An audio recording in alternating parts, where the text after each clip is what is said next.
সবাইকে জানাচ্ছি আন্তরিক শুভেচ্ছা। আপনারা দেখছেন সারা বাংলাদেশের প্রাথমিক সহকারী শিক্ষকবৃন্দ আজকে জড়ো হয়েছেন কেন্দ্রীয় শহীদ মিনারে। আর এখানে সারা বাংলাদেশের বিভিন্ন প্রান্ত থেকে শিক্ষকরা এসে জড়ো হয়েছেন। এখন পর্যন্ত হাজার হাজার শিক্ষকরা এখানে জড়ো হয়েছেন 10ম গ্রেডের দাবিতে।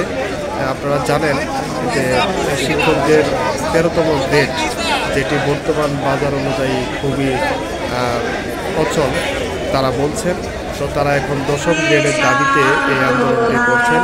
আমরা কথা বলেছি এই আন্দোলনের সমন্বয়ক মাহবুবুর রহমান আহ্বায়ক, তিনি বলেছেন যদি দুপুরের মধ্যে দাবি না মানা হয় তাহলে তারা প্রধান উপদেষ্টার বাসভবন ঘেরাও করবেন, এমন একটি সিদ্ধান্ত নেওয়া হয়েছে। এবং আমরা দেখতে পাচ্ছি যে এখানে বিভিন্ন প্রকার স্লোগান দেওয়া হচ্ছে। স্লোগানগুলো হলো যে জেগেছে রে জেগেছে, শিক্ষক সমাজ জেগেছে, আমার সোনার বাংলায় বৈষম্যের ঠাঁই নাই, এক দফা এক দাবি, 10ম গ্রেড 10ম গ্রেড, এরকম স্লোগান।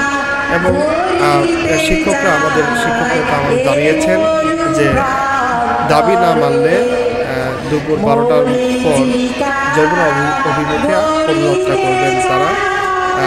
তারপর প্রধান উপদেষ্টার দৃষ্টি আকর্ষণ করতে তারা সেখানে যাবেন এবং সাক্ষাৎ করতে চাইবেন। তো দেখা যাক, আমরা আমাদের সাথে থাকুন আপডেট করার জন্য। সুপ্রিয় দর্শক, সবাইকে অসংখ্য ধন্যবাদ আমাদের সাথে থাকার জন্য।